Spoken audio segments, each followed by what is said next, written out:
बिस्मिल्लाहिर्रहमानिर्रहीम। अस्सलाम वालेकुम नाज़रीन, आप यूट्यूब चैनल देख रहे हैं। मैं इमरान खान हूँ। खबरें बहुत सारी हैं तो जल्दी से मैं आप तक पहुँचाता हूँ। सबसे पहले इमरान खान साहब का जो स्टेटमेंट गुज़िश्ता रात आया, क्योंकि जेल में उनकी बहन ने उनसे मुलाकात की थी। इमरान खान साहब ने जेल से जो स्टेटमेंट जारी किया अपनी बहन के ज़रिए से, वो स्टेटमेंट इंपॉर्टेंट है और उसमें बहुत सारी खबरें हैं। चार सद्दा और खैबर और करक के जलसों में अवाम की भरपूर शिरकत कौम के शऊर और अपने हकूक़ के दिफा की अज़म की अक्कास है। अवामी राब्ता मुहिम को बेहतरीन अंदाज में जारी रखने पर मैं जलसे के तमाम मुंतज़मीन को खराज तहसीन पेश करता हूँ। तहरीक इंसाफ को तहरीक तहफ़्फ़ुज़ आईन पाकिस्तान के साथ मिलकर हकीकी आज़ादी की तहरीक को मज़ीद तेज़ी से आगे बढ़ाना चाहिए। इमरान खान साहब ने एक तो ये कि उन्हें जब पता चला कि ये जलसे बहुत कामयाब हुए हैं तो उसके ऊपर लाजमी बात है वो एक तहरीक चलाना चाहते हैं, तो उन्हें काफ़ी हौसला मिला इससे, और वो ये चाहते हैं कि इस तहरीक को मज़ीद तेज़ किया जाए और तहरीक तहफ़्फ़ुज़ आईन पाकिस्तान इसके अंदर अपना रोल प्ले करे, जो बाकी जमातें वो भी शामिल हों। महमूद खान अचकज़ई और अल्लामा राजा नासिर अब्बास के बतौर अपोजिशन लीडर ताहाल नोटिफिकेशन जारी ना होना बाइस तशवीश है। मैं मुतालबा करता हूँ कि इन्हें फौरी तौर पर सेनेट और कौमी असम्बली में कायदे हिज़्ब इख्तलाफ के तौर पर नोटिफाई किया जाए। आज एक बार फिर मेरे वकला, मेरी फैमिली और खैबर पख्तूनख्वा के वज़ीर आला को इस्लामाबाद हाई कोर्ट के ऑर्डर्स के बावजूद मुझसे मुलाकात की इजाज़त नहीं दी गई और इन्हें वापस लौटा दिया गया, जो कि न सिर्फ बुनियादी इंसानी हकूक़ बल्कि अदालती अहकामात की भी खुली खिलाफ वर्जी है। मेरे खिलाफ कायम बेबुनियाद मुकदमात की समाअतें भी अपने आखिरी मराहिल में हैं, जिसके बाद मुमकिन तौर पर मुझे एक बार फिर कैद तन्हाई में डाल दिया जाएगा।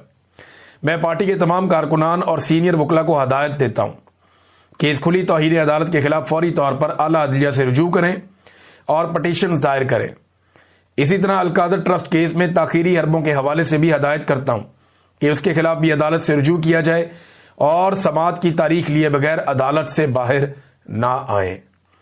वज़ीर आला खैबर पख्तूनख्वा सुहेल अफरीदी के लिए मेरी हदायत है कि सूबे की ज़रूरत के मुताबिक खुद अपनी मुख्तसर काबीना तश्कील दे लें। मैंने काबीना के लिए कोई भी नाम तजवीज़ नहीं किया। सुहेल अफरीदी के पास अपनी मर्जी की टीम चुनने का मुकम्मल इख्तियार है। ये एक खबर चलवाई गई थी ख़ास तौर पे, और ये खबर चलवाई गई थी कि बैरिस्टर सैफ के बारे में इमरान खान साहब ने कहा कि जनाब उनको ज़रूर वज़ीर शामिल किया जाए और वज़ीर रखा जाए। दो लोगों का नाम था, तो बैरिस्टर सैफ का तो पता ना आपको गेम, कि बैरिस्टर सैफ तो हर गेम के अंदर शामिल होता। वजह यह है कि वो गंडापुर का मोहसिन नकवी था, यानी वो एस्टेब्लिशमेंट के साथ ख़ास और बेहतरीन ताल्लुकात हैं। जब कोई भी इमरान खान से नहीं मिल पाता तो बैरिस्टर सैफ जाकर इमरान खान से मिलाता है, और यही एक उसकी खूबी है कि उसके एस्टेब्लिशमेंट के साथ ताल्लुकात बेहतरीन है। तो गंडापुर ने भी अपने साथ रखा था, और अब देखते हैं कि सुहेल अफरीदी बैरिस्टर सैफ को अपने साथ रखता है या नहीं रखता, क्योंकि बैरिस्टर सैफ ने इमरान खान साहब ने कई दफ़ा मना किया कि एस्टेब्लिशमेंट से ताल्लुकात नहीं रखने, लेकिन बैरिस्टर सैफ ने हमेशा रखे हैं। वैसे एस्टेब्लिशमेंट के साथ कोई ना कोई तो वर्किंग रिलेशन रखना ही पड़ेगा, क्योंकि आप हुकूमत में हो तो आप बगैर वर्किंग रिलेशन के गुजारा नहीं कर सकते। हो सकता है कोई और बंदा ये काम कर सकता हो, बेहतर कर सकता हो, लेकिन अभी इमरान खान साहब ने बिल्कुल फ्री हैंड दे दिया सुहेल अफरीदी को कि आप फैसला कर लें। फिर इमरान खान ने कहा पार्टी से मुताल्लिक तमाम हदायत और पैगामात सिर्फ सेक्रेटरी जनरल सलमान अकरम राजा के जरिए ही जारी किए जाएं, ताकि किसी किस्म की कंफ्यूजन या गलत फहमी से बचा जा सके। इमरान खान साहब सलमान अकरम राजा साहब पे बहुत भरोसा कर रहे हैं। हालांकि शेर अफजल मरबत बहुत खिलाफ हैं, पार्टी के अंदर और बहुत सारे लोग भी उनके खिलाफ हैं। फवाद चौधरी साहब पाकिस्तान तहरीक इंसाफ उन्होंने छोड़ दी है, लेकिन वो कभी भी जो है सलमान अकरम राजा साहब के बारे में पॉजिटिव नहीं हुए, वो हमेशा बड़े उनके बारे में नेगेटिव रहते हैं। लेकिन इमरान खान साहब उन पर भरोसा कर रहे हैं और बार बार कर रहे हैं। आखिर में इमरान खान ने कहा कि मैं वादे करना चाहता हूं कि अहमद चट्ठा और बिलाल एजाज मेरे पुराने और वफादार साथी हैं। ये मेरे साथ खड़े रहे हैं और इन्होंने बहुत कुर्बानियां दी हैं। मैंने इनकी बरतरफी के कोई अहकाम जारी नहीं किए। ये इमरान खान साहब ने कहा और ये उनका स्टेटमेंट है। तो वजीर आला को तो मिल गया फ्री हैंड, लेकिन हुआ क्या कि वजीर आला के खिलाफ एक दरखास्त भी दायर कर दी गई इलेक्शन कमीशन ऑफ पाकिस्तान में, और ये जो दरखास्त दायर की गई ये एक मुहिब्बे वतन पाकिस्तानी की जानिब से दायर की गई। जैसे कि होता है हमेशा मुहिब्बे वतन पाकिस्तानी जो है वो आ जाते होते हैं अक्सर, लेकिन फिर बाद में पता चला कि शायद उसने दरखास्त वापस ले ली है और वो ये कह रहे जी मैंने नहीं, मेरी टीम ने कर दी थी। बहरहाल रिएक्शन तो पब्लिक का बहुत आया इस मामले में। अब एक खबर और चलाई जा रही है सीएम अफरीदी को लेकर। और यह खबर मीडिया में फैलाई जा रही है कि सीएम अफरीदी से जब मुलाकात की वहां पे कोर कमांडर पेशावर ने, तो तब उन्हें एक पैगाम दिया गया और उन्हें यह कहा गया कि जनाब आप जो अल्फाज का चुनाव है आपका वो ठीक नहीं है। इदारों के हवाले से या फौजी अफसरान के हवाले से जब आप बात करते हैं तो ये आपके अल्फाज का चुनाव अच्छा नहीं है पब्लिक स्पीचेस में। तो जिस पे बाद में अब ये भी खबर चलाई गई कि सोर्सेज ने बताया कि सुहेल अफरीदी ने जनाब के प्रॉमिस किया कि या वादा किया कि आइंदा वो मोहतात रहेंगे। अच्छा, ये खबर चलवाई जा रही है। मुलाकात कब हुई थी? मुलाकात हुई थी जुम्मे को। एतवार को जो सुहेल अफरीदी ने एक तकरीर की है उसमें DGISPR का नाम लेकर तनकीद की और यह कहा कि उन्होंने घटिया जुबान इस्तेमाल की यहां पेशावर आकर मेरे बारे में। तो ये तो खबर आपकी चलने से पहले ही बाउंस हो गई। यानी मीडिया के सोर्सेज को यह खबर भिजवाई गई कि जनाब आपने ये खबर चलानी है और जराए से करके आपने चलानी है कि सुहेल अफरीदी को हमने दबा लिया था उस मीटिंग में जिसमें कोर कमांडर ने जाकर सुहेल अफरीदी से मुलाकात की थी और उसने वादा कर लिया था कि आइंदा वो तनकीद नहीं करेगा। लेकिन फिर इतवार वाले दिन आपने देखा, अगर तो वादा किया होता सुहेल अफरीदी ने तो कोई बच्चा तो नहीं है, एक सूबे का वजीर आला है, उसने आकर पहले से ज्यादा तनकीद की है। बहरहाल अब पछताया क्या, जब चिड़ियां चुग गई खेत, दिमाग से काम लेना चाहिए और सोच समझ के हर चाल चलनी चाहिए। यह सोशल मीडिया का वो दौर है, डिजिटल मीडिया का, जहां पे लोग छोटी सी चीज निकालकर सामने रख देते हैं। नाज़रीन, सुहेल अफरीदी के वजीर आला नामजद होने के दिन से लेकर अब तक सबसे ज्यादा जिस बंदे को एजेंसियां तलाश कर रही हैं ना, वो मुराद सईद है। क्योंकि उन्हें इस बात का आइडिया है कि मुराद सईद इमरान खान का वो साथी है जो किसी भी हद तक जाएगा, किसी भी हद तक जाएगा। पॉलिटिकल लोग होते हैं ना, हर एक की एक लिमिट होती है। कोई इस लिमिट तक जाता है, कोई इस लिमिट तक जाता है, कोई इस लिमिट तक जाता है।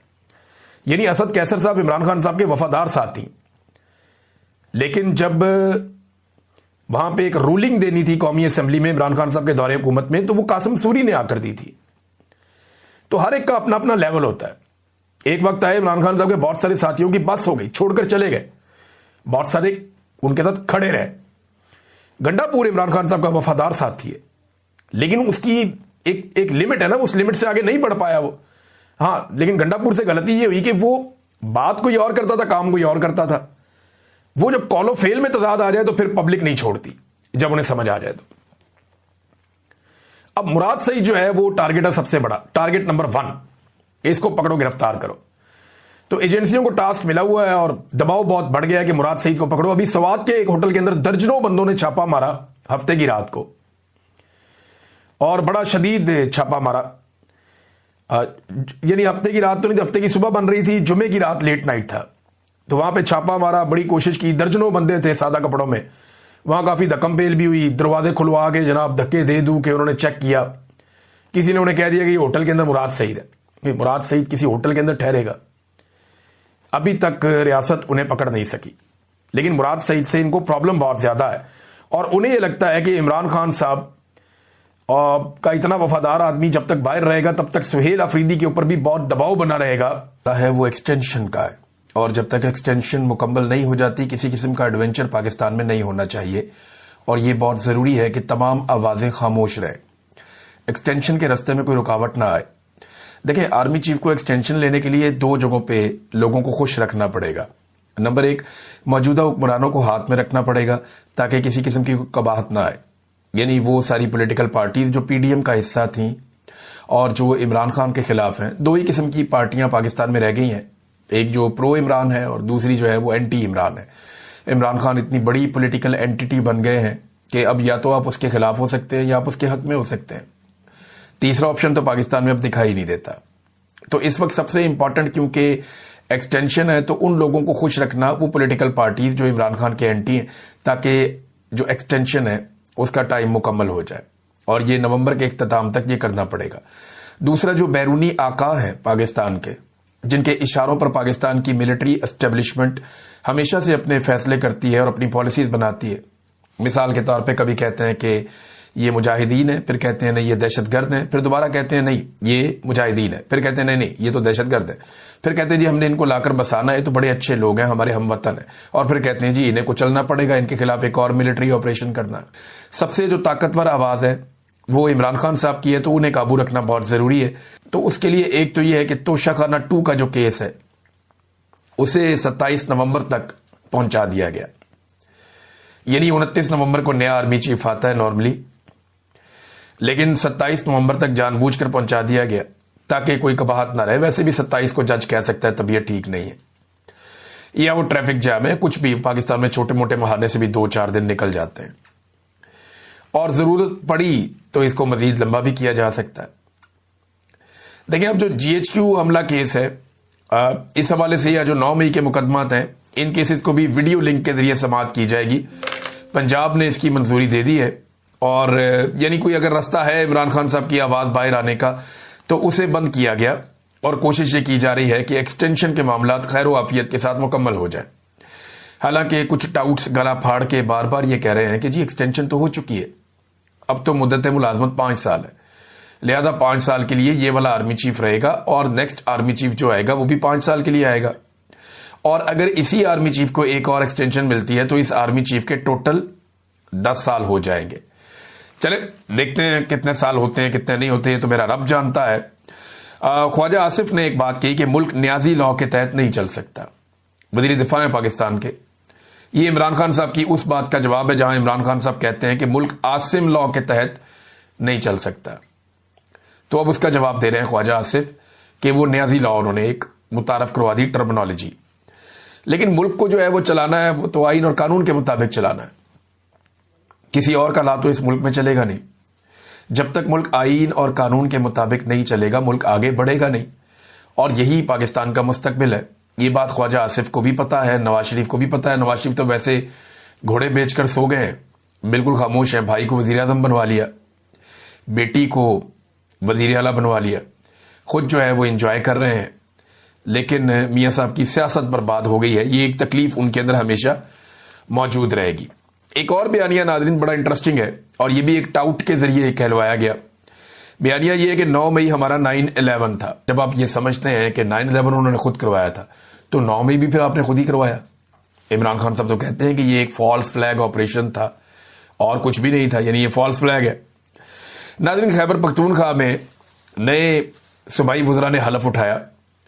इस हवाले से 2 चीज़ें मैं आपके सामने रखूंगा। नंबर 1 तो ये कि मुख्तसर काबीना ने हलफ उठाया। अच्छे वजीर है जो सारे रखे, अच्छी शोहरत के मालिक लोग हैं जिन्हें वजीर बनाया गया, यानी PMLN और पीपल्स पार्टी की तरह ये जो ताकतवर बड़े लोग होते हैं, बड़े ख़ानदान होते हैं, या वो लोग जो बड़े पैसा वैसा इस्तेमाल करते हैं सियासत में, उन्हें नहीं बनाया गया, बल्कि यहाँ ये देखा गया कि कौन आदमी किस काबिलियत का मालिक है। तो एक जो काबीना बनी है उसके बारे में बहुत सारे लोग ये कह रहे हैं कि एक बैलेंस काबीना है। हाँ, ये ज़रूर कह रहे हैं कि कुछ और लोगों को होना चाहिए था, लेकिन जो है उनके बारे में कोई एतराज़ नहीं कर रहा, सवाए इसके कि कुछ लोगों ने कहा कि ख़वातीन इसमें नहीं है। ख़वातीन भाईजान कोई पल्ले से डाल लें, वो ख़वातीन लाएं कहाँ से? एक खातून सिर्फ इलेक्शन जीती थी, सुरैया बीबी, जो जनरल नशिस्त पे जीती थी खैबर पख्तूनख्वा से, चित्राल से। वो जो खातून है उन्हें बना दिया गया डिप्टी स्पीकर। अब डिप्टी स्पीकर और वजीर का ओहदा साथ साथ तो नहीं चलेगा ना, या तो वजीर रहेंगी या डिप्टी स्पीकर रहेंगी। तो काबीना में तो अरकान असेंबली आते हैं, और जो खवातीन को लाने की आप कह रहे हैं बात कि खवातीन को जरूर काबीना में रखा जाए, तो कैसे रखा जाए? खवातीन है ही नहीं। PTI की तमाम मखसूस नशस्तें छीन कर फजलुर रहमान को दे दी, नून लीग को दे दी, पीपल्स पार्टी को दे दी, ANP को दे दी, सबको दे दी। सब ने बहती गंगा में हाथ धो लिए, माले गनीमत इकट्ठा कर लिया। तो PTI की जब सीटें ही आप ले गए खवातीन की, तो वो किसी खातून को कैसे बनाए, कैसे बनाए वो किसी खातून को अपनी काबीना का रुकन? हो सकता है फ्यूचर में कोई मुशीर वगैरह आ जाए, कोई खातून, लेकिन ये तो रास्ता खुद पाकिस्तान के इलेक्शन कमीशन ने और पाकिस्तान की अदालतों ने मिलकर ये रास्ता बंद किया है। नादरीन, मिरन शाह में लेकर गए शाहिद अफरीदी को, पाक फौज की तरफ से उनको पहुंचाया गया वहां पे। ये एक स्पॉन्सर्ड किस्म का दौरा था जिसमें फौज उन्हें लेकर गई, उन्हें मुख्तलिफ जगहों पे चलाया फिरा, म्यूजिक लगाया साथ, और उनकी वॉक, उनका फिरना टुरना, ये सारा दिखाया गया। शाहिद अफरीदी ने जो दिखाया या बोला वो हकीकत उससे बहुत मुख्तलिफ है। मिरन शाह में वो जो तस्वीर कुशी कर रहे हैं वो सिर्फ उन एरियाज की है जहां पे मिलिट्री का पूरा कंट्रोल है, या वो खुद बैठे हुए हैं। बड़े खूबसूरत मेस हैं, बड़े अच्छे पार्क हैं, बड़ी प्यारी जगह हैं, जहां ये खुद बैठते हैं वो तो बड़ी खूबसूरत जगह रखते हैं। लेकिन मामला ये है कि जहां पे लोग रह रहे हैं, जिन बाजारों में, गलियों में, कूचों में, जिन पहाड़ों पे, जिन घरों में, उनके हालात अगर आप चेक करें तो आपको पता चलेगा कि एक्चुअली इस वक्त मिरनशाह के लोग किस सूरत हाल का सामना कर रहे हैं। बहरहाल मेरा इसमें कोई एतराज नहीं है, बहुत सारे लोग जाते हैं, लेकिन शाहिद अफरीदी इन्हीं पहाड़ों से निकल कर गया और आज उसके अपने बच्चे महफूज हैं, तो वो कराची में, और फैमिली अपनी महफूज है, तो दूसरों के बच्चे मारे जा रहे हैं इस लड़ाई में। तो इस जंगी जनून के हक में बयान देने की बजाय मेरे ख्याल में अक्ल वाली बात करनी चाहिए। खिलाड़ी वैसे भी अमन के सफीर होते हैं, जंग के पैरोकार नहीं होते, लेकिन ये जंगी जनून ने एक पागलपन है। और शाहिद अफरीदी वैसे भी अपनी हर चीज़ को GHQ के साथ जोड़ते हैं, फौज के साथ जोड़ते हैं, लिहाजा वो उनको तो जहां वो कहते हैं वो चले जाते हैं। लेकिन फौज के लिए सोचने की बात यह है कि आप तो खुद इस मुल्क के हीरो हुआ करते थे, आपके तो डंके बजते थे। ये शाहिद अफरीदी जैसे छोटे मोटे लोग तो आपके साथ खड़े होकर बड़ा फख्र महसूस करते थे और कोशिश करते थे कि थोड़ा सा इनको भी फायदा हो जाए। लेकिन आज हालात ये आ गए हैं कि अपने बयानिए की तरवीज के लिए शाहिद अफरीदी जैसे लोगों को लाकर खड़ा करना पड़ता है। यहां तक पाकिस्तान की अफवाज कैसे पहुंची, मिलिट्री एस्टेब्लिशमेंट की